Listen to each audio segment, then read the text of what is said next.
15ஆம் ஞாயிற்றுக்கிழமையுடைய ஆராதனை வேளையில் இந்த காலை வேளையிலே நாம் ஆரம்பிக்கலாம். கர்த்தரை நோக்கி பார்த்து ஜெபிப்போம். நமது ஆரம்பம் பிதா குமாரன் பரிசுத்த ஆவியின் நாமத்தில் உள்ளது. ஆமென். கர்த்தரை நோக்கி ஜெபம் செய்வோம்.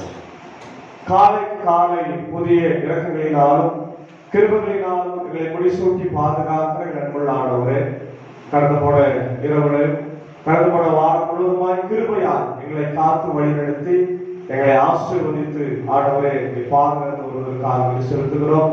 இதோ இந்த அருமையான செப்டம்பர் மாதத்துடைய கடைசி வாரத்திலே காலை வேளையிலே எங்களை ஜீவனோடு எழுப்பி ஆண்டவரே உடைய நாமத்தை துதிக்கவும் பாடவும் ஆண்டவரே உம்மை நாங்கள் ஆண்டவரை அறிந்து கொள்ளவும் மென்மேலும் ஆண்டவருடைய பாதத்துல நாங்கள் உட்கார்ந்து நல்ல பங்கை தெரிந்து கொண்ட மார்த்தா மரியாதை போல நாங்களும் தெரிந்து கொள்ள அழைத்துவதற்காக நன்றி செலுத்துகிறார்.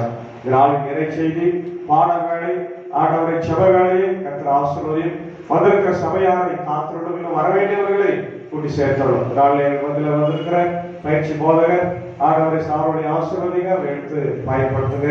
இதனால் வாசிக்கப்படுகின்ற திருமறை பகுதிகள் பாடுகின்ற பாடல்கள் ஜெபிக்கின்ற ஜெபங்கள் எல்லாம் இந்த சமூகத்தில் ஆண்டவர் துதியாக்கட்டும். இசைக்கருவி மீட்டுகின்ற சபையுடைய செயலையும் கர்த்தர் ஆசீர்வதித்து இதை எடுத்து பயன்படுத்தும். இதை காணொலி வழியாக உலகமெங்கும் இருந்து கேட்டுக்கொண்டிருக்கிற எல்லா மக்களையும் அவருடைய உள்ளங்களையும் இல்லங்களையும் தேவதாமை தொட்டு ஆசீர்வதித்து விடுதலை தர வேண்டுமா ஜெபிக்கிறோம். அடியனையும் மனதை எடுத்து பயன்படுத்தும். இறைமைந்தன் இயேசுவின் மூலம் ஜெபிக்கிறோம். நல்ல பிதாவே, ஆமென். காலை வேளையிலே நாம் ஆண்டவரை துதிக்கும்படியாக 50வது ஞான பாடலை பாடுவோம். என்னோட ஆத்மாவை வெளியிடுவதற்காக என்ற 50வது ஞான பாடல்.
நாம் யாவரும் எழுந்து பாடல்பத்திலுள்ள முதலாவது பக்தியில் உள்ள பிரதான தேவாரம் முறையை பின்பற்றுவோம்.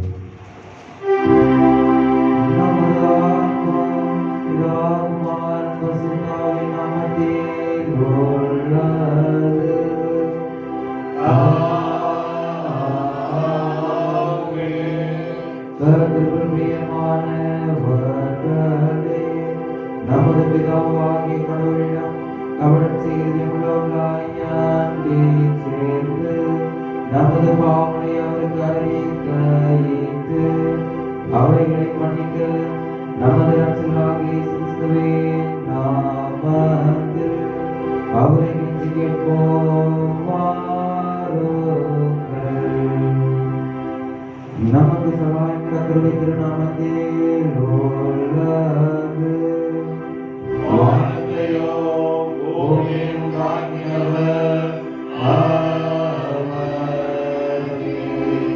என் வேதனை கண்டத்தை கேடுவேன் என் பாவத்தின் தோஷத்தை சர்வவல்லவரான கடவுளே, எங்கள் சிவமிகவும் மாணவரே, ஏழை பாவிகளாகிய நாங்கள் சுபாவத்தின்படி பாவமுள்ளவர்களும் தீட்டுள்ளவருமாயிருக்கிறோம் என்றோம். மனதினாலும் வாக்கினாலும் நடக்கையினாலும் உமக்கு விரோதமாய் பாவம் செய்தோம் என்றும் அறிக்கையிடுகிறோம். ஆதலால் எங்கள் ஆண்டவராகிய கிறிஸ்துவே நிமித்தம் நீர் காட்டின கிருபையை தேடி உம்முடைய அவசரத்தில் அடைக்கலம் புக வருகிறோம். கடவுளே, எங்களை நீதிபதியாக கொண்டிருக்கிறேன். ஒரே எங்கள் பாவனையெல்லாம் மன்னித்தருளும். உமது கிருபையினால் நாங்கள் நித்திய ஜீவனை சுதந்திரத்துக் கொள்ளப்படி உம்மையும் சித்தத்தை அறிய மெய்யான அறிவையும் பரிசுத்த ஆவியைக் கொண்டு இறுதியில் அறிவிக்கப்பட்டுள்ளேன் என்று என் ஆண்டவராகிய இயேசு கிறிஸ்துவின் மூலமாய் வேண்டிக் கொள்கிறோம் கர்த்தாவே. ஆமென். சர்வ வல்லவரான பரமபிதாவாகிய கடவுள் நமக்கு இறங்கினார். அவர் தமது ஒரே பிரான குமாரனை நமது பாவங்களுக்காக மனத்திற்கு கொடுத்து அவர் நிமித்தம் நமது பாவங்களை மன்னிக்கிறார். அவர் நாமத்தில் விசுவாசம் உள்ளவர்கள் கடவுளின் பிள்ளைகளாகும்படி அதிகாரம் கொடுத்து அவர்களுக்கு தமது பசுத்த ஆவியை தந்துள்ளதாக வாக்குத்தத்தம் பண்ணினார். விசுவாசம் உடையவனாய் ஞானஸ்நானம் பெற்றவன் ரட்சிக்கப்படுவான். கர்த்தாவே, எங்கள் அனைவருக்கும் கிருபை செய்கிறோம்.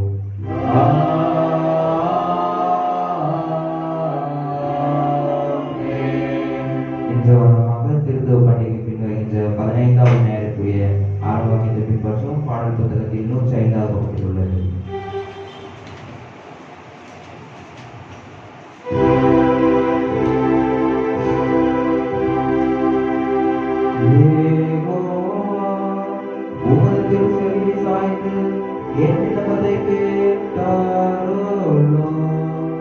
என் கடவுளே, உம்மில் நம்பிக்கை வைத்திருக்கிற அடியேனை நீரே ரட்சித்தருளும்.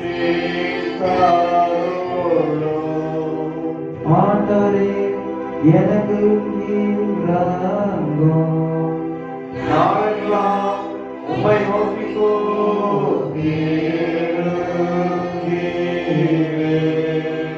அடியேன் ஆத்துமா மகிழ செய்யும். உமக்கு நேராக ஆண்டவரே, என் ஆத்மாவை உயர்த்துகிறேன். பிதாவுக்கும்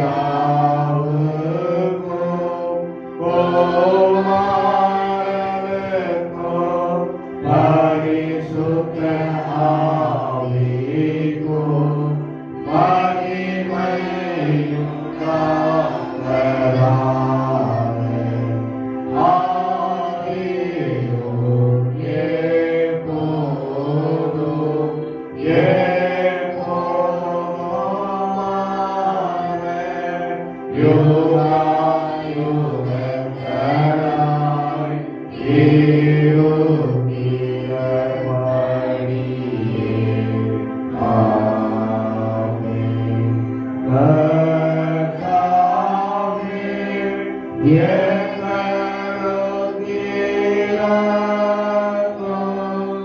கிறிஸ்துவே எங்களுக் இரங்கும். கர்த்தாவே எங்களுக் இரங்கும். உன்னதத்தில் கடவுளுக்கு மகிமை, பூமியில் மனிதருக்குள் சமாதானம், அவர்கள் மேல் பிரியமாயிருக்கிறார். பரமராஜாவாகிய கர்த்தாவே, சர்வ வல்லமையுள்ள பிதாவாகிய கடவுளே, ஒரே பிதாவுமானும் ஆண்டவருமாகிய இயேசு கிறிஸ்துவே, உன்னதமானவரே, பரிசுத்த ஆவியானவரே, உம்மை துதிக்கிறோம், உம்மை புகழ்கிறோம், உம்மை வணங்குகிறோம், உம்மை மகிமைப்படுத்துகிறோம். உம்முடைய மகா மகிமை நிமித்தம் உமக்கு ஸ்தோத்திரம் செலுத்துகிறோம். கர்த்தாவாகிய கடவுளே, கடவுளின் ஆட்டுக்குட்டியே, பிதாவின் சோதரமே, உலகத்தின் பாவங்களை சுமந்து தீர்க்கிறவரே, எங்கள் ஜபத்தை ஏற்றருளும். பிதாவின் மரணவாசத்தில் இருக்கிறவரே, எங்களுக்கு இரங்கும். இயேசு கிறிஸ்துவே, உம்முடைய பிதாவே, மகிமையிலே பரிசுத்த ஆவியோடு நீர் ஒருவர் பரிசுத்தர். நீர் ஒருவர் ஆண்டவர். நீர் ஒருவர் உன்னதமானவராயிருக்கிறீர். ஆமென். கர்த்தருங்களோடு இருப்பாராக. அவர் ஆவியோடு இருப்பாராக. பிரார்த்தனை செய்வோமாக. ஆண்டவராகிய கடவுளே, உமது திருச்சபை உம்முடைய ஆதரவில்லாமல் மோசத்துக்கு விலக்கி சுகமாய்க்க முடியாதவையால் உமது சகாயத்தினாலும் தயவினாலும் அதை என்றென்றைக்கும் காப்பாற்றி இடைவிடாது உமது இரக்கத்தினாலே அதை சுத்திகரிக்கவும் பாதுகாக்கவும் வேண்டும் என்று உம்மோடும் பசுத்தாவியோடும் ஏக கடவுளாய் என்றென்றைக்கும் பிழைத்து ஆண்டு கொண்டிருக்கிற உமது குமாரனாகிய எங்கள் நாதர் இயேசு கிறிஸ்துவின் மூலமாய் உம்மை வேண்டிக் கொள்ளுகிறோம்.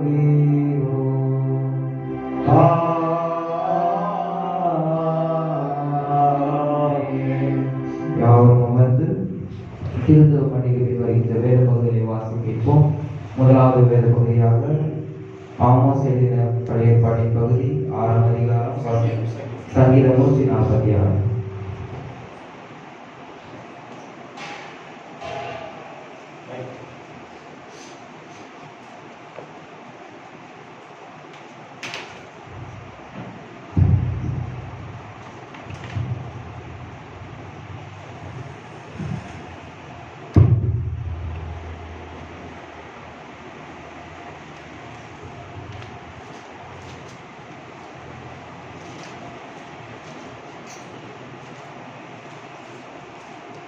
146. சங்கீதம் 146. அல்லேலூயா, என் ஆத்மாவே கர்த்தரை துதி. நான் உயிரோடு இருக்கும் மட்டும் கர்த்தரை துதிப்பேன். நான் உள்ளளவும் என் தேவனை கீர்த்தனம் பண்ணுவேன். பிரபுக்களையும் ரட்சிக்க திராணி இல்லாத மனுபுத்திரரையும் நம்பாதேயுங்கள். அவனுடைய ஆவி பிரியும், அவன் தன் மண்ணுக்கு திரும்புவான். அந்நாளிலே அவன் யோசனைகள் அழிந்திருப்போம். யாக்கோபின் தேவனை தன் துணையாக கொண்டிருந்து தன் தேவனாகிய கர்த்தர் மேல் நம்பிக்கையை வைத்திருக்கிறவன் பாக்கியவான். அவர் வானத்தையும் பூமியையும் சமுத்திரத்தையும் அவைகளிலுள்ள யாவையும் உண்டாக்கினவர். அவர் என்றென்றைக்கும் உண்மையை காக்கிறவர். அவர் ஒடுக்கப்படுறவர்களுக்கு நியாயம் செய்கிறார். பசியாய் இருக்கிறவர்களுக்கு ஆகாரம் கொடுக்கிறார். கட்டுண்டவர்களுக்கு கர்த்தரை விடுதலையாக்குகிறார். கூடர்களின் கண்களை திறக்கிறார். மடங்கடிக்கப்பட்ட மடக்கப்பட்டவர்களை கர்த்தர் தூக்கி விடுகிறார். நீதிமான்களை கர்த்தர் சிநேகிக்கிறார். பரதேசிகளை கர்த்தர் காப்பாற்றுகிறார். அவர் திக்கற்ற பிள்ளையையும் விதவையையும் ஆதரிக்கிறார். துன்மார்க்கரின் வழியையோ கவிழ்த்து போடுகிறார்.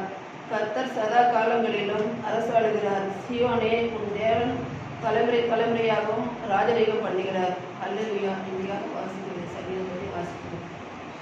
அப்படியே பழைய ஏற்பாட்டின் பகுதியாக ஆமோஸ் எழுதின தீர்க்கதரிசன புத்தகம் 6ஆம் அதிகாரம் வசனங்கள் 1 to 7 முடிய.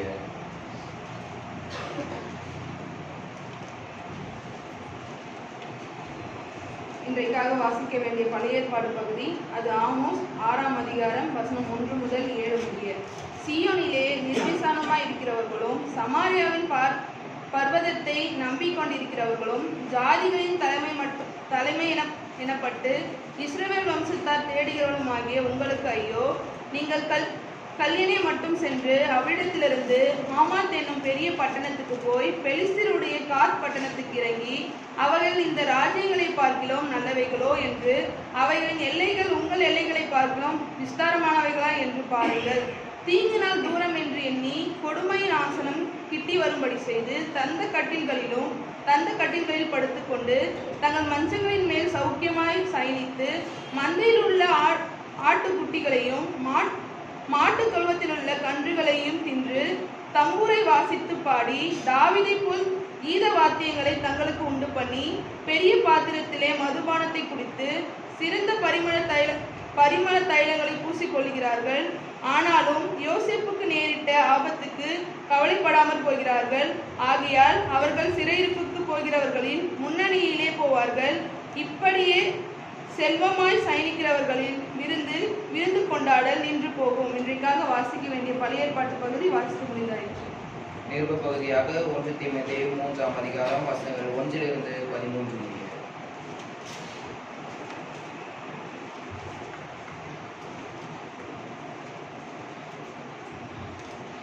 இன்றைக்காக வாசிக்க வேண்டிய நிருப பகுதி 1 தீமோத்தேயு 3ஆம் அதிகாரம் வசனங்கள் 1 முதல் 13 வரை.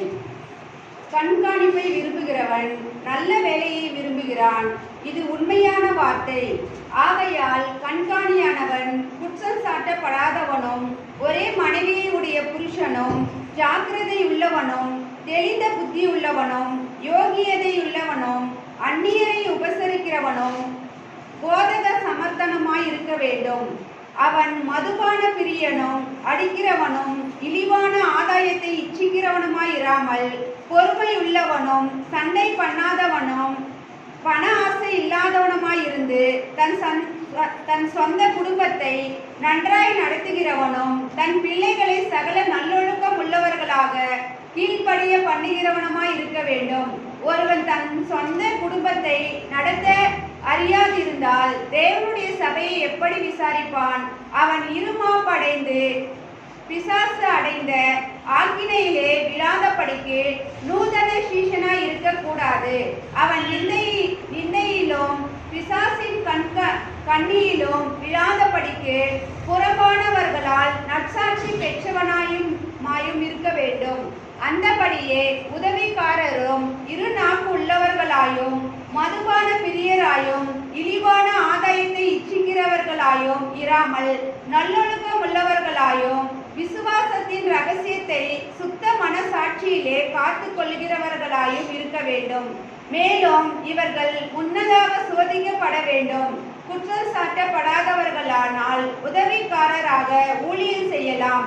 அந்தபடியே ஸ்திரீகளும் நல்லொழுக்கம் உள்ளவர்களும் அவதூறு பண்ணாதவர்களும் தெளிந்த புத்தி உள்ளவர்களும் எல்லாவற்றிலேயும் உண்மை உள்ளவர்களும் இருக்க வேண்டும்.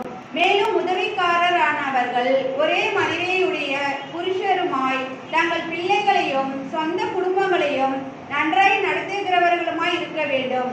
இப்படி உதவிக்காரருடைய ஊழியத்தை நன்றாய் செய்கிறவர்கள் தங்களுக்கு நல்ல நிலையையும் கிறிஸ்து இயேசுவை பற்றும் விசுவாசத்தில் மிகுந்த தைரியத்தையும் அடைவார்கள். இன்றைக்காக வாசிக்க வேண்டிய நிருப பகுதி வாசித்து முடிந்தார்.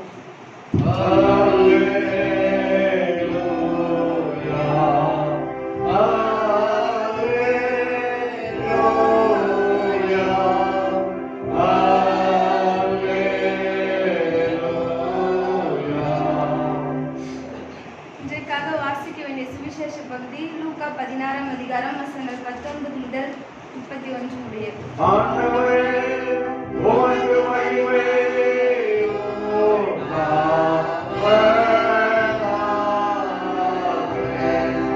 லூக்கா 16 வசனங்கள் 19 முதல் 31 வரை. ஐஸ்வர்யம் உள்ள ஒரு மனுஷன் இருந்தான். அவன் இரத்தாம்பரமும் விலையேற பெற்ற வஸ்திரமும் தரித்து அனுதினமும் சம்பிரமாய் வாழ்ந்து கொண்டிருந்தான். லாசரு என்னும் பெயர் கொண்ட ஒரு தரித்திரனும் இருந்தான். அவன் பருக்கள் நிறைந்தவனாய் அந்த ஐஸ்வர்யவானுடைய வாசல் அருகே கிடந்து அவனுடைய மேஜையிலிருந்து விழும் துணிக்கைகளினாலே தன் பசியை ஆற்ற ஆசையா இருந்தான். நாய்கள் வந்து அவன் பருக்களை நக்கிற்று. பின்பு அந்த தரித்திரன் மரித்து தேவதூதரால் ஐஸ்வர்யவானும் மரித்து அடக்கம் பண்ணப்பட்டான். பாதாளத்திலே அவன் வேதனைப்படுகிற போது தன் கண்களை ஏறெடுத்து தூரத்திலே ஆபிரகாமையும் அவன் மடியிலே லாசருவையும் கண்டான். அப்போது அவன், தகப்பனாகிய ஆபிரகாமே, நீர் எனக்கு இறங்கி லாசரு தன் விரலின் நுனியை தண்ணீரிலே தோய்த்து என் நாவை குளிர பண்ணும்படி அவனை அனுப்ப வேண்டும். இந்த அக்கினி ஜுவாலையால் வேதனைப்படுகிறேனே என்று கூப்பிட்டான்.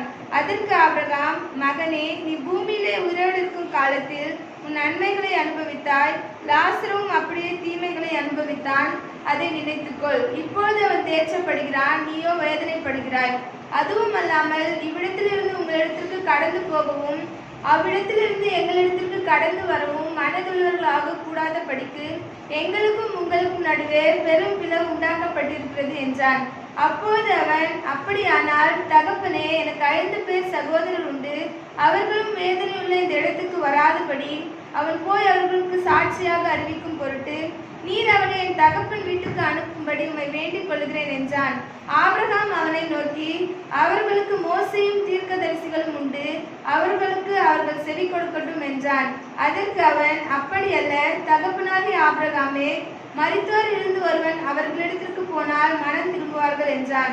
அதற்கு அவன், அவர்கள் மோசேக்கு தீர்க்கதரிசிகளுக்கும் செவி கொடாவிட்டால் மரித்தோரிலிருந்து ஒருவன் எழுந்து போனாலும் நம்ப மாட்டார்கள் என்று சொன்னான் என்றான். இதற்காக வாசிக்க வேண்டிய சுவிசேஷ பகுதி வாசிக்க முடிந்தாயிற்று.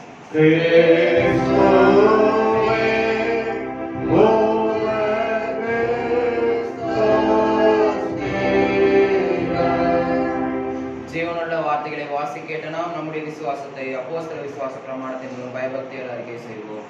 பரலோகத்தையும் பூலோகத்தையும் படைத்த சர்வவல்ல பிதாவாகிய கடவுளை விசுவாசிக்கிறேன். அவருடைய குமாரனும் நம்முடைய ஆண்டவருமாகிய இயேசுவை விசுவாசிக்கிறேன். இவர் பரிசுத்த ஆவியினாலே கர்ப்பத்தில் பொறித்து கன்னிமரியால் பிறந்து 3 நாட்கள் பாடுபட்டு சிலுவையிலே மரணமடைந்தார். பாதாளத்தில் இறங்கி 3ஆம் நாள் மரித்து உயிர்த்தெழுந்தார். கடவுளுக்கு ஏறி சர்வவல்ல பிதாவாகிய கடவுள் வலதுபுறத்தில் இருக்கிறார். அவர் உயிருள்ளவர்கள் என்பதை நியாயத்திற்கு வருவார். பரிசுத்த ஆவியை விசுவாசிக்கிறேன். பொதுவான பரிசுத்த கிறிஸ்தவ சபை பரிசுத்தமுடைய ஐக்கியமும் பாவ மன்னிப்பும் சரீர உயிர்த்தெழுதலும் நித்திய ஜீவனும் விசுவாசிக்கிறேன். ஆமென். அமர்ந்து 105வது ஞான பாடலாகிய நல்மீட்பர் இயேசு நாமமே காது திப்பமாம் என்ற பாடலை பாடும்போது நம்முடைய சபைக்கான கட்டுமான பணிக்கான காரியத்தை நாம் எடுப்போம். 105வது ஞான பாடல் நல்மீட்பர் இயேசு நாமமே என் காது திப்பமாம்.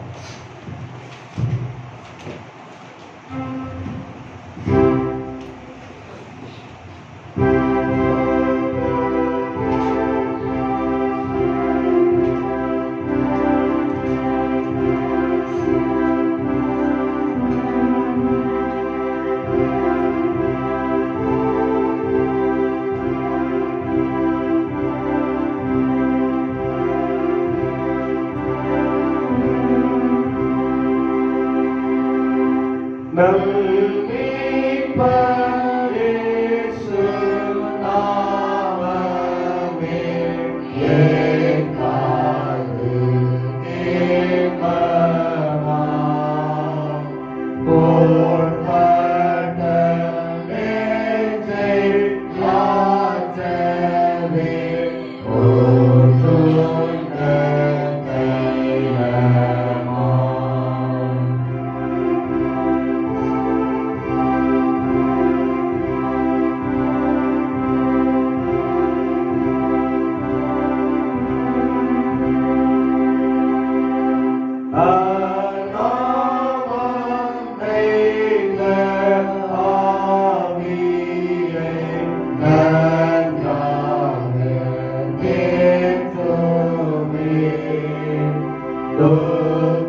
நம்மை தாயின் கருவிலை உருவாகும் முன்னே பெயர் சொல்லி அழைத்து ஆசீர்வதித்து வழிநடத்தி வருகிற பிதா குமாரன் பரிசுத்த ஆவியின் நாமத்திலே உங்கள் அனைவருக்கும் கிருபையும் சமாதானமும் உண்டாயிருப்பதாக. ஆமென். அல்லேலூயா, அல்லேலூயா, அல்லேலூயா. நம்முடைய தேவ பிள்ளைகளே, மீண்டுமாக இந்த செப்டம்பர் மாதம் கடைசி வாரம் 28ஆம் நாளிலே திருத்துவ பண்டிகைக்கு 15ஆம் நாளில் உங்களை சந்திப்பதிலே ஆண்டவருக்கு நான் நன்றி சொல்லுவேன். யாவருக்கும் இயேசு நாமத்திலே ஸ்தோத்திரங்களை தெரிவித்துக் கொள்கிறேன். கடந்த வாரம் நமக்கு ஒரு கடினமான வாரமாக இருந்தது. அன்பு பிள்ளை நீராவுடைய கணவர் நம்ம வீட்டுக்கு கடந்து சென்று இன்றைக்கு பிள்ளை பணியாக இருக்கிறது. நாங்கள் எல்லாம் இந்த பிள்ளைக்காக தனிப்பட்ட ஜபத்திலே சொல்லியுங்கள், திருச்சபையிலையும் சொல்லியுங்கள். முடிந்தால் இல்லை, நிச்சயமாக மாணவர்கள் நீங்கள் என்ன பண்ணணும், ஒவ்வொரு நாளும் இந்த பாப்பாவை சந்தித்து ஜபிக்கணும். இதுதான் மாதர் சங்கத்துடைய ஊழியம். மாதர் சங்கத்துடைய ஊழியம் வந்து கஷ்டப்படுகிறவங்கள, வியாதியில் இருக்கிறவங்கள, பலவீனமானவர்களை பார்த்து அவங்களுக்காக ஜபிப்பதுதான் சபையினுடைய மிக மிக முக்கியமான ஒரு கடமையாக இருக்கிறது. அதுக்காக தான் ஐயருக்கு உதவியா அந்த மாதர் சங்கத்தை நம்ம ஏற்படுத்தி இருக்கிறோம். அதனால நீங்க என்ன பண்ணுங்க, முன்னாள் போயிருப்பீங்க, பார்த்துருப்பீங்க.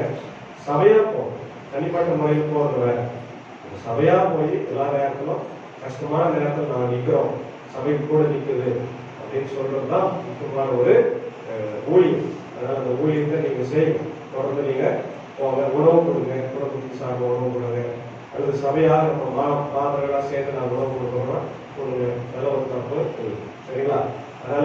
அவர்கள் எல்லாம் ஒற்றுமையா கலந்து பேசி இன்னைக்கு மாலை நேரத்திலேயோ மதிய நேரத்திலேயோ போய் நாம் சந்தித்து ஜெபிக்கும்படி நான் தாழ்வோடு கேட்டுக்கொள்கிறேன். இந்த நாளிலே நாம் வாசித்து தியானிக்கும்படியாய் கொடுக்கப்பட்ட திருமறை பகுதி அந்த ஆமோஸ் 6ஆம் அதிகாரம் 1 முதல் 7 வசனங்களை நாம் படிக்க கேட்போம். ஜெபித்து நாம் செய்திகளாய் கடந்து செல்வோம். நேசிக்கிற நல்ல தகப்பனே, நல்ல காலை பொழுதுக்காக ஸ்தோத்திரிக்கிறோம். நாங்கள் இருப்பதும் நிர்மூலம் ஆகாமல் இருப்பதும் தேவ கிருபை, சுத்த கிருபை. நாங்கள் பாவிகள், ஆனாலும் எங்கள் மேல் அன்பு வைத்து எங்களை காப்பாற்றி வருகிறேன் என்று செலுத்துகிறோம். இப்பொழுது இந்த வார்த்தை வழியாக பேசும் நாங்கள் கேட்கிறோம். இது உண்மைய வார்த்தை, நியாயத்தீர்ப்பின் வார்த்தைகள் கடுமையானவை, எச்சரிப்பு நிறைந்தவை. கடைசி காலத்துல வார்த்தை வழியாக எங்களை போஷித்து காப்பாற்றும். அதற்கு அனைத்து மக்களுடைய இருதயத்தையும் செவிகளையும் நீ திறந்தவர்கள் ராஜா என்னை மறைத்து நீ பேசும். இயேசுவின் மூலம் ஜெபிக்கிறோம் பிதாவே, ஆமென். அன்பான தேவ பிள்ளைகளே, கடந்த வாரத்தினுடைய தொடர்ச்சி தான் இந்த வாரம் கூட. கடந்த வாரத்துல என்ன தலைப்பு பார்த்த நேரம் இருக்கா? கடந்த வாரம் பிரசங்கத்தை நீங்க கேட்டிருந்தீங்கன்னா இந்த வாரம் பிரசங்கத்தை உங்களுக்கு ஈஸியா புரியும். என்ன கேட்டீங்க? சமூக நீதி என்னது அப்படின்னு நம்ம வாழ்ற உலகத்துல நீதி எப்படி இருக்கிறது? அநீதி இருக்குதா, நீதி இருக்குதா? அப்படி அநீதி இருந்தா ஒரு கிறிஸ்தவனா நான் என்ன செய்ய முடியும்? அதனால ஒரு விசுவாசியா நான் என்ன செய்ய முடியும் அப்படின்ற ஒரு பெரிய சவால் நிறைந்த கேள்விதான் நம் மத்தியில வைக்கப்படுகிறது. இந்த ஆமோஸுடைய வாழ்க்கை நீங்க பாத்தீங்கன்னா, ஏற்கனவே அவர் சொன்ன அவர் ஒரு சாதாரண மேய்ப்பன், ஆடு மேய்ப்பன். அவன் பிறக்கும் போது தீர்க்கதரிசி அல்ல, அல்லது ஆசாரியனும் அல்ல. அவன் ஒரு அத்திமர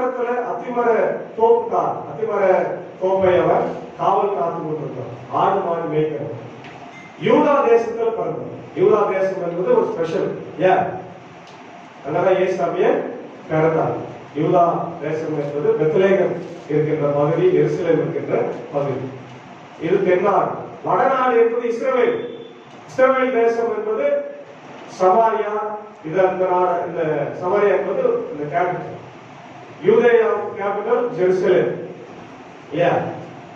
தாவீதுக்கு அப்புறம் அந்த நாடு இரண்டா உடைந்தது.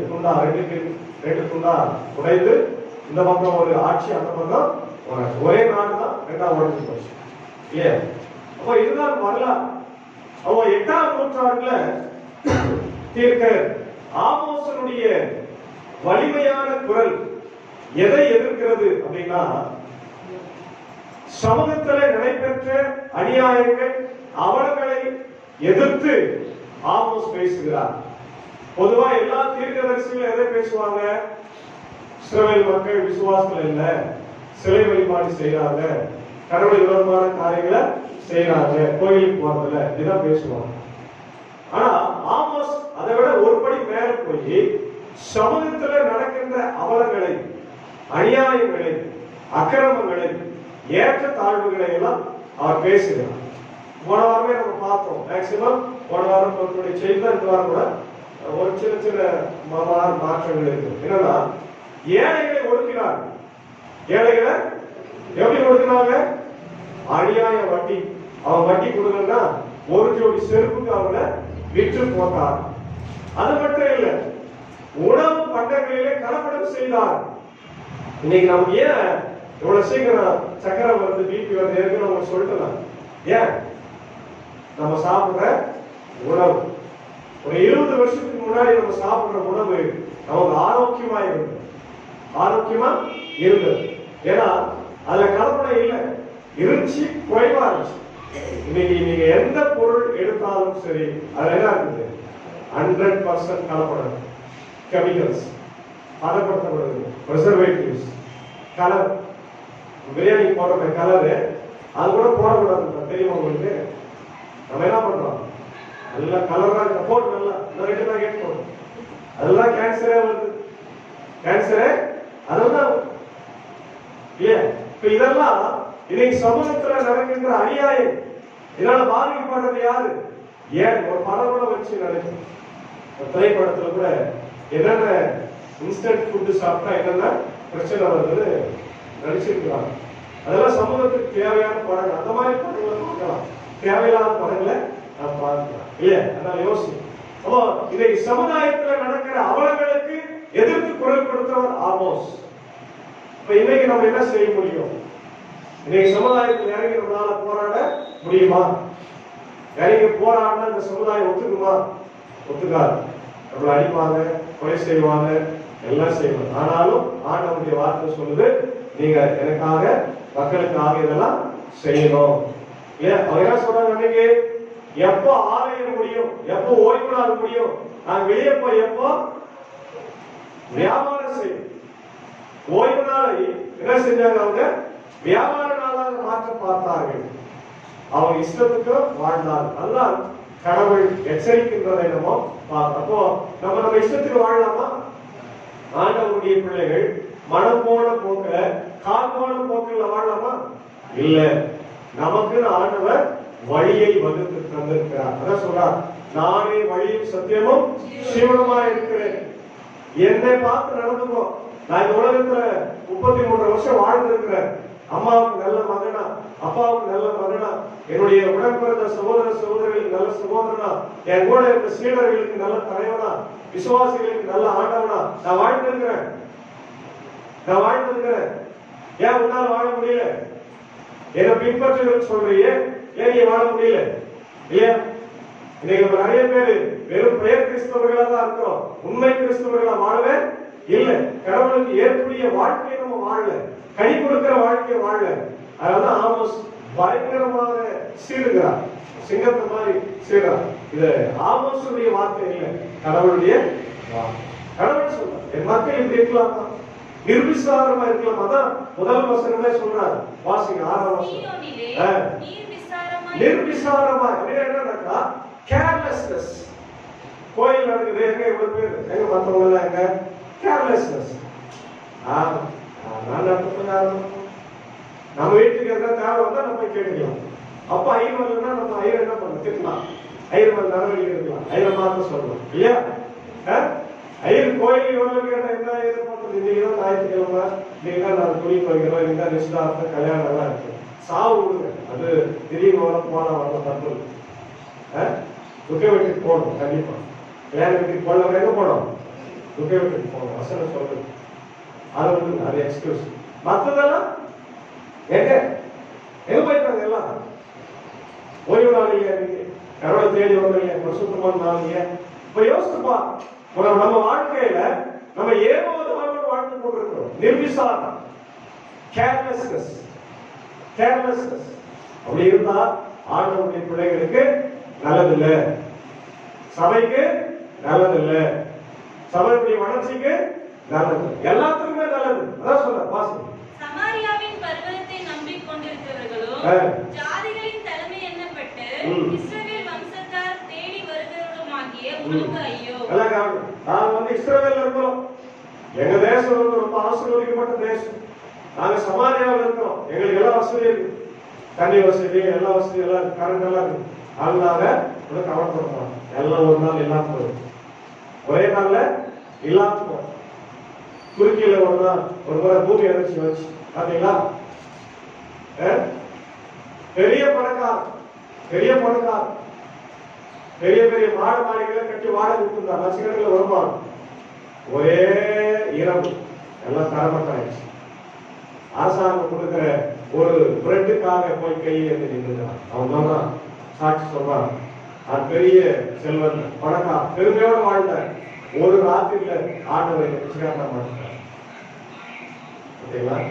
ஏன்? எதனால நடக்கும்? ஒரு செகண்ட்ல எதனாலும் விபத்து கூட அப்படிதான் போயிட்டே இருக்கிறோம். டக்குனு இஷ்டம் முடிஞ்சிடும். செகண்ட்ல வாழ்க்கை இதனாலமா? ஆனா நீ உன்னுடைய சொத்து, செல்வம், ஊரு அதெல்லாம் எதையும் நம்பார், இதெல்லாம் கூட வராது. ஆண்டவர் மட்டும்தான் கூட வருவார். ஆனா நிர்விசாரமா இருக்காதீங்க, யாரையும் நம்பாரு.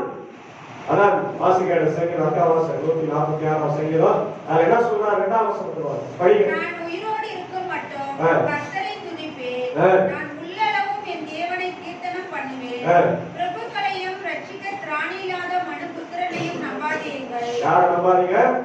பிரபுக்கள்னா பெரிய பெரிய அரசர்கள், பெரிய பெரிய பணக்காரர் அவங்கள பண்ண பாரியா, அவங்களால கூட என்ன பண்ண முடியாது, ரட்சிக்க முடியாது. ஆண்டவரால் மட்டும்தான் முடியும். ஹல்லேலூயா. அவரால் மட்டும்தான் முடியும்.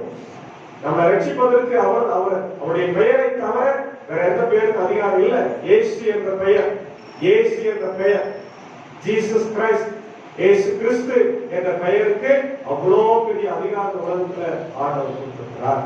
நம்ம அவர் பின்னாடிதான் போடுங்க தவிர நல்லா படிச்சுக்கிறேன், பணம் இருக்குது, சொத்து இருக்குது, அதெல்லாம் போடும். இதெல்லாம் நம்ம கூட வராது. நம்ம செய்யற நல்ல காரியங்கள் புண்ணியங்கள் தான் வரும். அதனால நல்ல காரியங்கள் செய்யறதுக்கு நம்ம பார்க்கணும். நான் இருக்கிற இந்த இடம் அப்படி அந்த இடம் இப்படி என் கூட இவ்வளவு பேருக்கிறாங்க, அதெல்லாம் நிர்விசாரமா இருக்காதீங்க இல்லையா? அதான் ஆண்டவர் நமக்கு இந்த காலை வேளையில எச்சரித்து சொல்லுகிறதை நம்ம பார்க்கணும். லூக்கா 6ஆம் அதிகாரம் 24 வாசகம். ஐஸ்வர்யவான்களாகிய உங்களுக்கு ஐயோ, உங்கள் ஆறுதலை நீங்கள் அடைந்து திருப்தியுள்ளவர்களாய் இருக்கிற உங்களுக்கு ஐயோ, பசியாய் இருப்பீர்கள், இப்பொழுது நகைக்கிற உங்களுக்கு ஐயோ, இனி துக்கப்பட்டு அழுவீர்கள். எல்லா மனுஷரும் உங்களை குறித்து புகழ்ச்சியாய் பேசும்போது உங்களுக்கு ஐயோ, அவர்கள் பிதாக்கள் கள்ளத்தீர்க்கதரிசிகளுக்கும் அப்படியே செய்தார்கள். ஐஸ்வர்யவான்கள், பெரிய பெரிய செல்வந்தர்கள் எல்லாம் நிச்சயமா ஆண்டவருடைய சமூகத்தில் போக முடியாது. இப்போ பணக்காரர்கள் ஆண்டவர் இருக்கிறாரா? பணக்காரர்கள் இருக்கல. அவன் வச்சிருக்கிற பணம் அவன் அந்த மாதிரி ஆக்கி படைக்கணும். அவன் வச்சிருக்கிற பணம் அவனை கடவுளுக்கு விரோதமா மாற்றும். கடவுளுடைய வசனத்துக்கு கீழ்ப்படியாம அவன் இஷ்டத்துக்கு நடக்க முடியாது செய்யறதுனால அந்த பணம் அவனுக்கு விரோதியா மாறி இருக்கு. அதனால அவங்க பரலோகத்துக்கு போறதுக்கு முடியாது, கஷ்டமா இருக்கிறது. தீர்க்கதரிசிகளை தொந்தரப்படுத்துறவங்க, அவங்க கஷ்டப்படுத்துறவங்க கூட போக முடியாது. இதுதான் ஆண்டவர் சொல்றார். செப்பனியா 1:12 பழையப்பம். செப்பனியா 1:12. அக்காலத்திலே நான் எருசலேமை விளக்கை கொளுத்தி சோதித்து பண்டை போல புலம்பி இருக்கிறவர்களும் கர்த்தர் நன்மை செய்வதும் இல்லை தீமை செய்வதும் இல்லை என்று தங்கள் இருதயத்தில் சொல்லுகிறவர்களுமான மனுஷரை தண்டிப்பேன். அவர்களுடைய ஆஸ்தி கொள்ளையாகும், அவர்களுடைய வீடுகள் பாழாய் போகும், அவர்கள் வீடுகளை கட்டியும் அவைகளில் குடியிருக்க மாட்டார்கள், அவர்கள் திராட்சை தோட்டங்களை நாட்டியும் அவைகளின் பலரசத்தை குடிப்பதில்லை.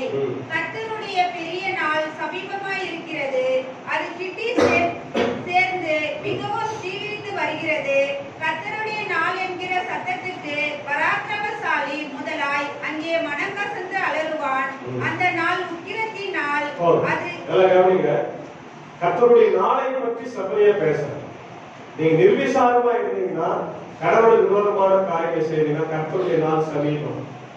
எல்லா ஊழியக்காரங்களுக்கு வாயில் வரதுன்னா கர்த்தருடைய வருகை சமீபம், கடைசி காலமா இருக்குது.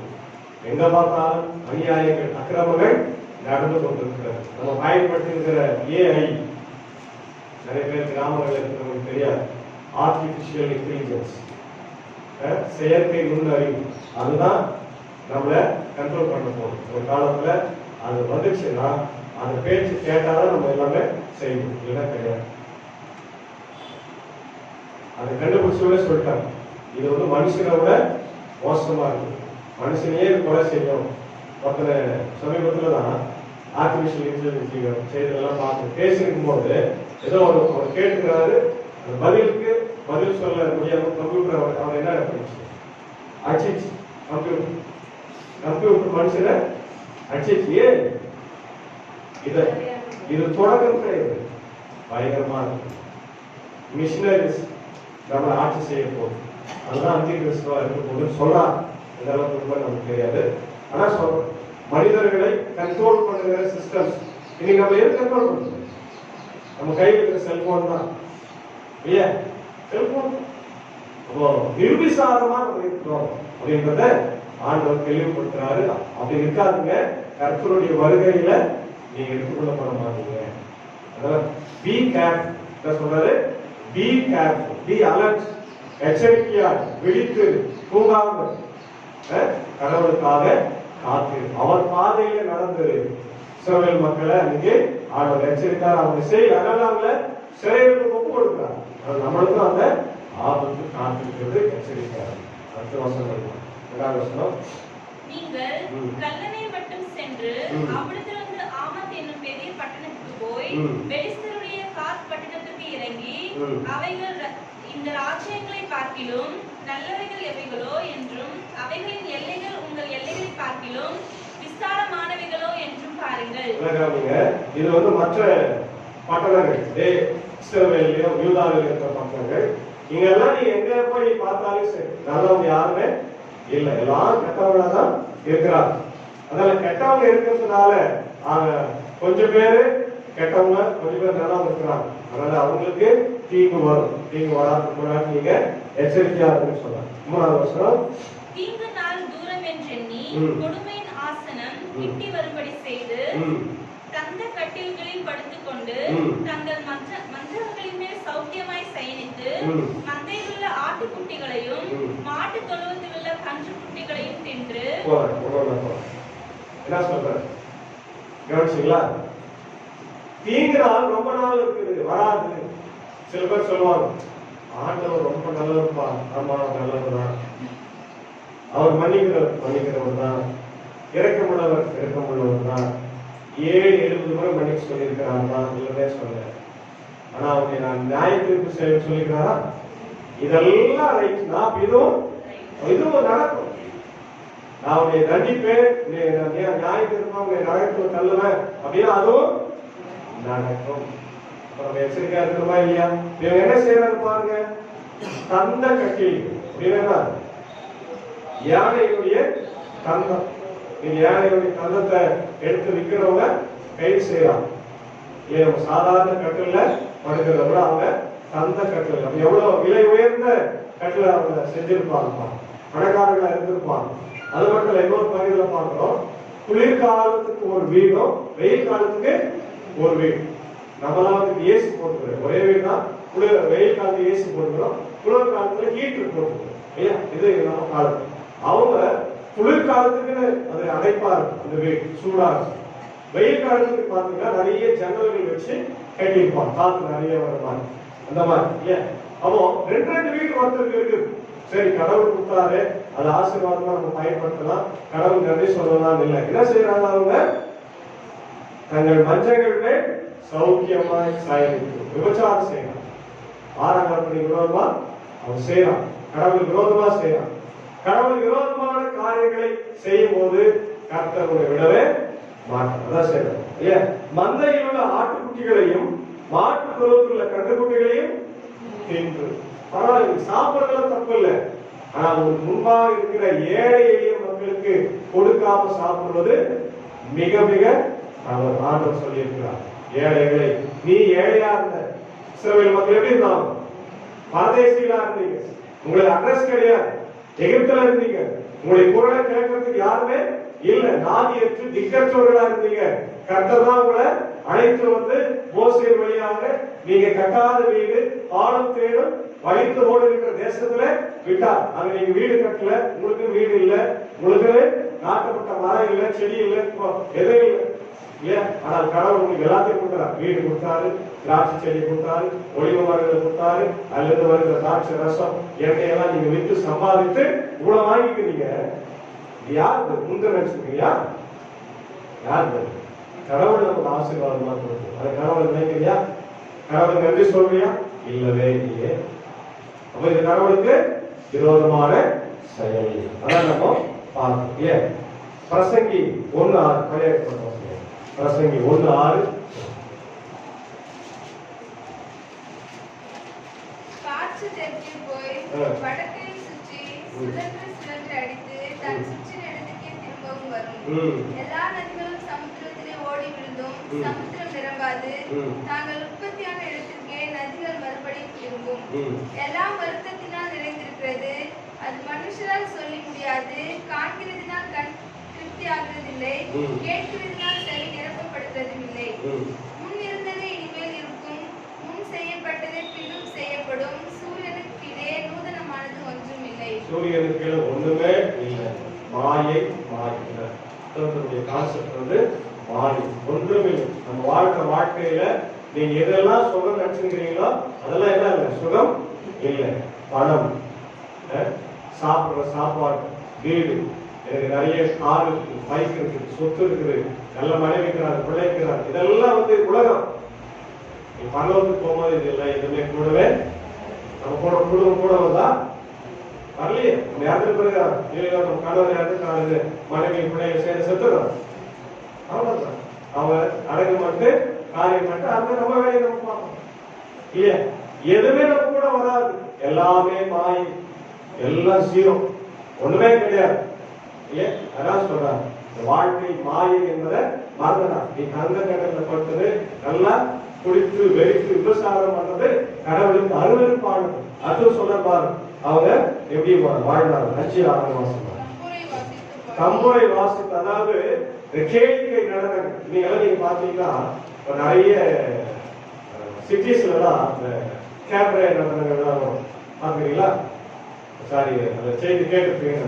ஏன் இது பாரு, இதெல்லாம் போய் பெண்களை குடிச்சிட்டு என்ன பண்றாங்க, காரங்களை ஓட்டி விபத்தை ஏற்படுத்துறது, சண்டை போடுறது, கொலை பண்றது, இதெல்லாம் இன்னைக்கு நடந்து கொண்டுதான் இருக்கு. எங்கேயோ அங்க ஒன்று இங்க ஒன்று கேள்விப்படுவோம். அதாவது வெளிநாட்டுல தான் அப்படிலாம் நடக்கும் பார்ப்போம். நீங்க எங்க நடக்குது?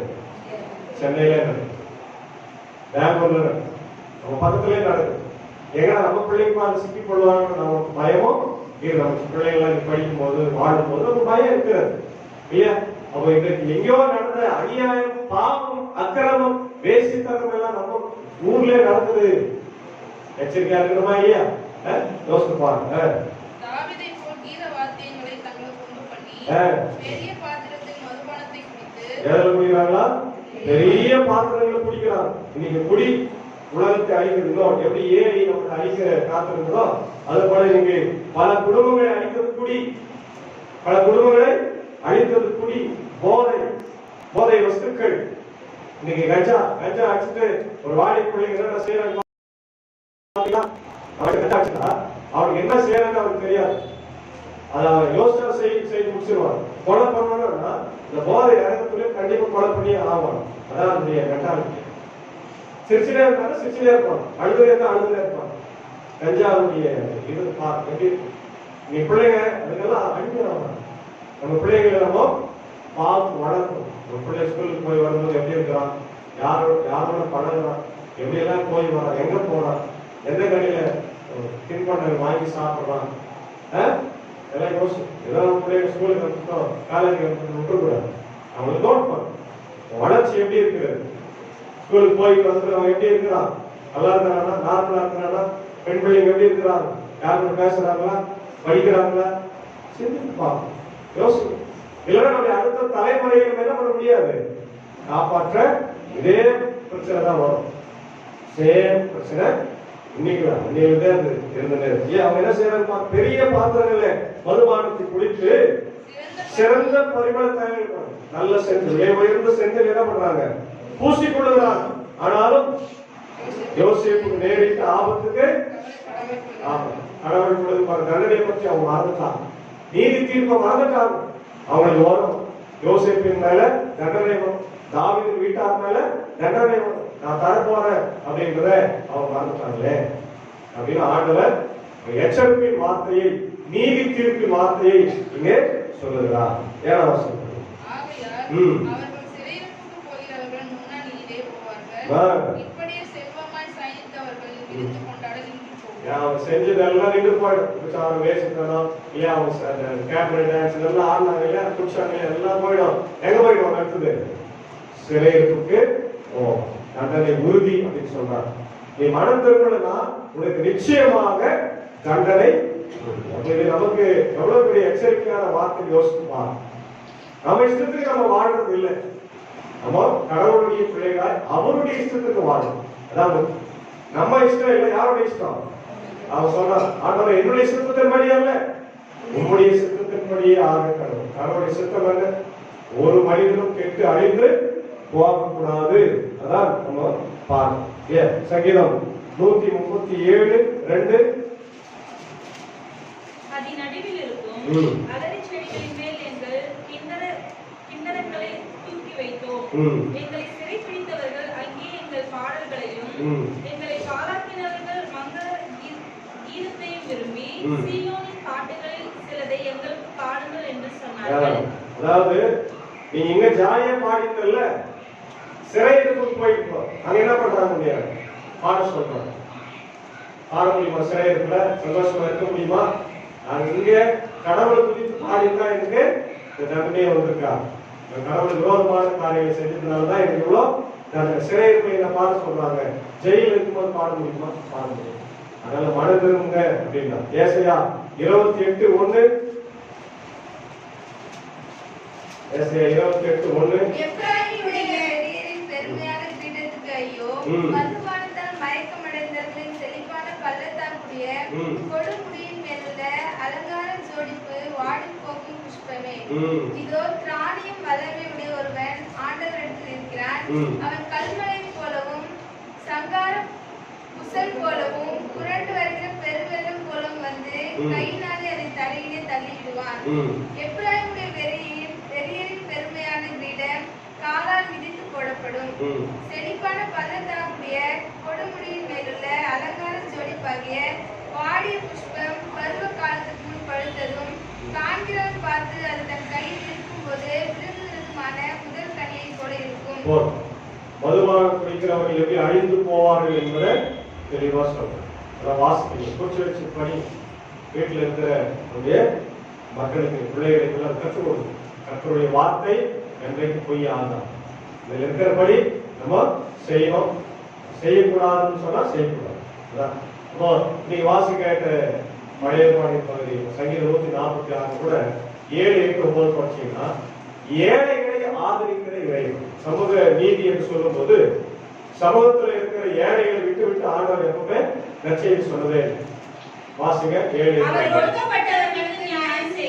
ஒடுக்கப்பட்டிருக்கிற யார் நீ பாருங்க, சாதினால ஒடுக்குதல் நடந்தாய், மதத்தினால ஒடுக்குறாங்க. இந்தியாவில் தலித் மக்களை எல்லா இடத்திலும் ஒடுக்குறாங்க. தலித் என்று சொன்னா SC ST, காட்டுல வாழ்றாங்க, இருளர்கள், பாம்பு குடிக்கிறவங்க, எலிக்குச்சி சாப்பிடுறவங்க, காட்டுல மொழிய லைட் வெளிச்சம் இல்லாம கல்வி இல்லாம வாழ்றவங்க, இவங்க எல்லாம் வந்து SC ST வருவாங்க. ஷெட்யூல்ட் கேஸ்ட், ஷெட்யூல்ட் ட்ரைப், மலைவாழ் மக்கள். இவங்க தான் ஆக்சுவலா நம்ம தான் பண்ணி பயன்படுது. ஒரிஜினலா இந்த தமிழ்நாட்டுல இந்தியாவில வளர்ந்து நம்மளே என்ன பண்ணுவாங்க? இவங்க வெளியிலிருந்து வந்தவங்க ஒடுக்குகிறார். இதை ஆண்டவர் எதிர்க்கிறார். ஒடுக்கப்பட்டவர்களுக்கு நீதியை நியாயத்தை செய்கிறவராய். ஆமா, வாசுங்க. பசியாய் இருக்கிறவர்களுக்கு ஆகாரம் கொடுக்கிறார். கட்டுண்டவர்களை கர்த்தர் விடுதலையாக்குகிறார். குருடரின் கண்களை கர்த்தர் திறக்கிறார். பார்வையற்று வெறும் பார்வை மட்டும் இந்த இடத்துல பார்வை மட்டும் இல்ல, ஒண்ணு தெரியாம இன்னசென்ஸா இருக்கும். ஒரு காலத்துல நம்மளாம் அப்படிதான் இருந்தோம். நமக்கு என்ன இல்ல, கல்வி இல்ல, மருத்துவம் இல்ல. ஏன் ரெண்டத்தையும் கொடுத்தவங்க யாரு? மிஷனரி, கிறிஸ்தவ மிஷனரி. கடந்த வாரத்துல ஐடாஸ்கருடைய வரலாறு எல்லாம் நம்ம இதுல தான் பேஸ்புக்ல போயினே கிறிஸ்டியன் ஹிஸ்டாரிக் இன்ஸ்டிடியூட் பெங்களூர் அவங்க போட்டே இருந்தான். ஏன்னா ஒரு ஐடாஸ்கர் அம்மா இல்லைன்னா இன்னைக்கு சிஎம்சி இல்லை. அந்த மாதிரி பெருசா மருத்துவமனை ஆரம்பித்த நீங்க மருத்துவர்கள் 2 பேர் கணவன் மனைவி இல்லைன்னா பெருசா மருத்துவமனையில பிள்ளைகளாக படிச்சிருக்கலாம் இல்லையா? ஏன் சொல்றதுன்னா மிஷனரிகள் வந்த பிறகுதான் ஏற்றத்தாழ்வுகள மாறி கிறிஸ்தவம் இயேசு என்ற ஒளி வெளிச்சம் இந்தியாவுக்கு வந்த பிறகு இன்னைக்கு மாறி. மடங்கடிக்கப்பட்டவர்களை கர்த்தர் தூக்கி விடுகிறார், நீதிமான்களை கர்த்தர் சிநேகிக்கிறார். ஆமென். பாத்தீங்களா? யாராவது எந்த மடங்கடிக்கப்பட்ட ஏழை எளிய மக்களா இருந்தாலும் ஆண்டவர் தூக்கி விடுகின்றவராக இருக்கிறார். அதான் அவருடைய வேலை. அவன் சபையுடைய வேலை என்ன இருக்கணும்? சமூகத்தில் இருக்கிற ஏழைகளை, சமூகத்தில் இருக்கிற ஏழைகளின் பிரச்சனைகளை நம்ம பார்க்கணும், விசாரிக்கணும். அட்லீஸ்ட் அவங்களுக்காக போய் நம்ம என்ன பண்ணோம்? அது முக்கியமான நம்மளால் பணம் கொடுக்க முடியாது, நம்மளால எதுவும் கொடுக்க முடியாது. ஜபம் பண்ணணும். ஜபத்தை விட ஒரு பெரிய சொத்து செல்வம் எதுவுமே இல்லை. நீ 100 ரூபாய் கொடுக்கறத விட அவனுக்காக ஜபம் பண்ணணும். இருந்தா கூட தப்பு இல்லை, இருந்தா உதவி செய்யலாம். இல்லைன்ற போது அவனுக்காக என்ன பண்ணு? ஜபம் பண்ணு. கர்த்தர் நிச்சயமா ஜபத்தை கேட்டு பதில் அளிக்கின்றவனாக இருக்கிறார். ஆமென். அல்லேலூயா. நீ வாசிக்க 1 தீமோத்தேயு 3ஆம் அதிகாரத்துல பாத்தீங்கன்னா ஐயருங்க எப்படி இருக்கணும், ஊழியருங்க எப்படி இருக்கணும், சபை மூப்பர்கள் எப்படி இருக்கணும், சபையில ஒரு ஆண் எப்படி இருக்கணும், ஒரு பெண் எப்படி இருக்கணும் தெளிவா சொல்றான். மதுபான பிரியனா இருக்கக்கூடாது இல்லையா? ஒரு மனைவி உடையவனா இருக்கணும், ஆலயத்துக்கு ஒழுங்கா வரணும், லாபம் எடுக்கணும், காணி கொடுக்கணும், ஊழியத்துல பங்கு போடணும், தெளிவா சாட்டையமா நம்ம கொடுக்குறாரு. அதே வீட்டுல போய் படிச்சுப்பாங்க. எப்படி இருக்கணும், விசுவாசம் எப்படி இருக்கணும், ஒரு ஊழியக்காரன் எப்படி இருக்கணும்ன்றத யோசிச்சுப்பாங்க. ரெண்டு நாகுமையோட அனுப்புறாங்க. இங்கோடு பேசி அங்கோடு பேசி இந்த சண்டை அந்த சண்டை குடும்பங்களை பிரிக்கிறவங்க ஊழியக்காரன் விசுவாசிகள் அப்படிதான் போற முடியும் இல்ல. மற்றவங்களை பத்தி நம்ம கிட்ட தப்பா சொல்லி, நம்மளை பத்தி அவங்க கிட்ட தப்பா சொல்லி இதெல்லாம் வளர்ப்பாங்க. இதெல்லாம் அழிய கடவுள் விரோதம், சமூகநீதிக்கு விரோதமானது, கடவுள் ஏற்கனவே வாழ்க்கைமானது. லூக்கா ரொம்ப அழகான செய்தி. அவங்க எல்லாம் படிச்சு சில வயசுல படிச்சிருக்கிறோம். ஏழை லாசரு ஐஸ்வர்யவான். ஐஸ்வர்யவானுக்கு எல்லாம் இருக்குது, சம்பரமாய் வாழலாம்.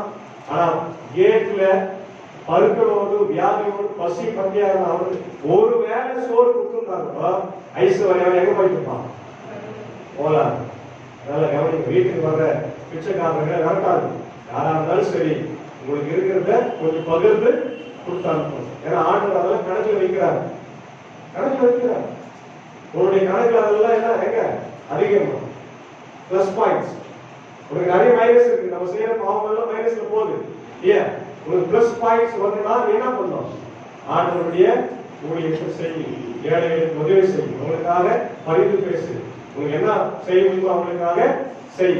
ஒரு வேளை சாப்பாடு கொடுக்கல, சம்பரமாய் வாழ்ந்தா 2 பேர் செத்துறாங்க போனா. ஏழை லாஸ்ட் பரலோகத்துக்கு போய் ஆபிரகாம் வழியில உட்கார்ந்துருக்காரு. பணக்காரன் எங்க போயிட்டான்? ஆண்டவர் தெளிவா சொல்றார். ஆண்டவர் சொல்ற ஓமை அவர் சொன்னா பர்ஃபெக்டா ஏன் பரலோகத்துக்கு நீ போக முடியாது. உன் செல்வம் உன்னை கூட்டு போலாம். ஏசு ஆண்டவருடைய பாடு மரணம் உயிர்த்தெழுதல் அவர் கிருபை மட்டும்தான் நம்ம எங்க கூட்டு போவோம். அதனால நம்மளால உதவி செய்வதற்கு திராணி இருக்கும்போது என்ன பண்ணுவீங்க? கண்டிப்பா செய்யணும், கண்டிப்பா செய்யணும். செய்ய முடியல பரவாயில்ல, ஆண்டவர் தான் சொல்ல செய்ய முடியல பரவாயில்லப்பா ஜெபத்துக்கு போ. செய்ய முடியும் போது என்ன பண்ணு. அப்போ பாக்குறான் மேல உட்காந்துக்கிறான் லாஸ்ட் பரலோகத்துல, கீழே இருக்கிறான் கூப்பிடுறான். ஆபிரகாம் ஐயா தந்தையே, ஏழை லாசருடைய நுனி விரல என்ன பண்ணிருக்கு, ஒரு சொட்டு தண்ணி கொடுத்தா போதும். குடகுடமா குடிச்சவன், சுடகுடமா சம்பரமாய் வாழ்ந்தவன் எப்படிலாம் வாழ்ந்துட்டு ஒரு 16 யோசிப்பார். அவர் திரும்பி கூட பார்க்க மாட்டான். ஏழைய அட்லீஸ்ட் ஒரு கருணையான ஒரு பார்வை கூட அவன் பார்க்கல. கேட்கறான், சொந்த வரல ஒரு சொட்டு தண்ணி கொடுங்க, முடியவே முடியாது. இங்க அங்க என்ன இல்ல தொடர்பு இல்ல, அது பிளவு, அது நரம்பு. இது பரலோகம், இங்க இருக்கிறவங்க அங்க வர முடியாது, அங்க இருக்கிறவங்க சரி என்னதான் செய்யும். சரி லாஸ்ட் உயிரோட எடுத்து எங்க ஊருக்கு அனுப்பணும். எங்க அண்ணன்மார்கள் தம்பிமார்கள்லாம் வராங்க, அவங்க மனம் தரணும் முட்டாது. அதுதான் ஐயர்கள் அமைச்சுக்கிறாங்க. எங்க அமைச்சுக்கிறாங்க? கீழே அமைச்சிருக்கிறது. நீ என்ன பண்ணல, நீ தான் கோயிலுக்கே வரல, அவங்க பசங்க நமக்கு என்ன தெரியும்? ஏன் கேட்க அவன் சொல்றான், நான் மனம் தரணும் ரொம்ப அக்கறையா. கீழே இருக்கும் போது மோசே சொன்னாரு, கிரீட தரிசனம் சொன்னாரு. கேட்க கோயில் போட்ட முதல்ல ஞாபகம் எடுத்தியா? அறிக்கை செய்தியா விட்டுட்டியா? இல்லையே. நீதான் படத்துக்கு முன்னாடி ஓடிந்தியே இல்லையே, கடவுளை நீ தேடவே இல்லையே. அப்போ உலகத்துல இருக்கிற ஊழியக்காரருடைய வார்த்தைகளை நீ கேட்கலன்னா, புதுசா வந்து உயிர்கள் வந்தவங்களை என்ன பண்ண மாட்டான், கேட்கவே மாட்டான், கேட்கவே மாட்டான். அதனால உட்கார்ந்து நம்ம யோசிக்கிறது பேசுறதுலாம் வேணாம். அவ்வளவுதான். அங்க இருந்து அவன் மனது பாத்தீங்களா? இப்போ நம்ம கடைசி காலத்துல நம்ம வாய்ப்பு இல்லாம போடும், எல்லா வாய்ப்பும் பறிக்கப்படும். இப்போதான் வாய்ப்பு நம்ம பயன்படும். அதுதான் கடவுள் நம்ம கொடுக்கிற அழைப்பாக இருக்கும். அவங்க நம்ம இஷ்டத்துக்கு நம்ம வாழ்றது இல்லை. ஆண்டவருடைய பிள்ளைகளாய் சமூக நீதியோடு எல்லாரையும் சரிசமமா நம்ம பார்த்து அன்பு செலுத்தி, முக்கியமா நம்ம கடவுளுக்கு ஏற்புடைய பரிசுத்தமான வாழ்க்கையை வாழணும். கிறிஸ்தவர்கள் என்ற பெயர் நமக்கு கொடுக்கப்பட்டிருக்கிறது. கிறிஸ்தவர்கள் என்ன அர்த்தம்? கிறிஸ்துவை உடையவர்கள். கிறிஸ்துவை உடையவர். கிறிஸ்து நமக்குள்ள இருக்கிறார், நமக்குள்ள வாழ்ந்திருக்கிறார். நமக்குள்ள வாழ்ந்திருக்கிற கிறிஸ்துவை நம்மளுடைய வாழ்க்கையில வெளிக்காட்ட வேண்டும். அதுதான் நான் கொடுக்கிற அழைப்பு. அப்படிப்பட்ட ஒரு அழைப்பை பெற்று வாழக்கூடிய ஆவியானவராலே நம்ம உதவி செய்து காப்பாங்க. ஆமே. நாம் புதிக்கு மேலான தெய்வீக சமாதானம் இதயத்தின் சிந்தனைகளை கிறிஸ்து இயேசுக்குள் ஆட்கொள்ளுமாக. ஆமே. எழுந்து சொல்லுங்கள். கடவுளே சுத்த இருதயத்தை எம்மிலே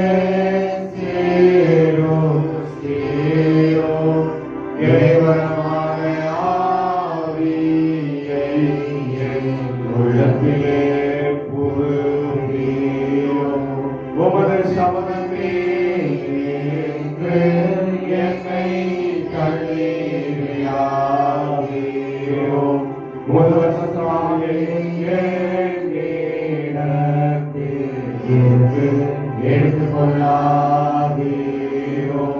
உலகத்திலே சந்தோஷத்தை தீரும்பவும் எனக்கு தாரும் உற்சாகமான ஆவி என்னை தாங்கும்படி செய்யும். ஜெபிப்போம். சர்வ வல்லமையும் மிகுந்த இரக்கமும் கிருபை நிறைந்த நல்லாண்டவரே, காலை வேளையிலே சமூக நீதியை தீர்க்க ஆமோஸ் எங்களுக்கு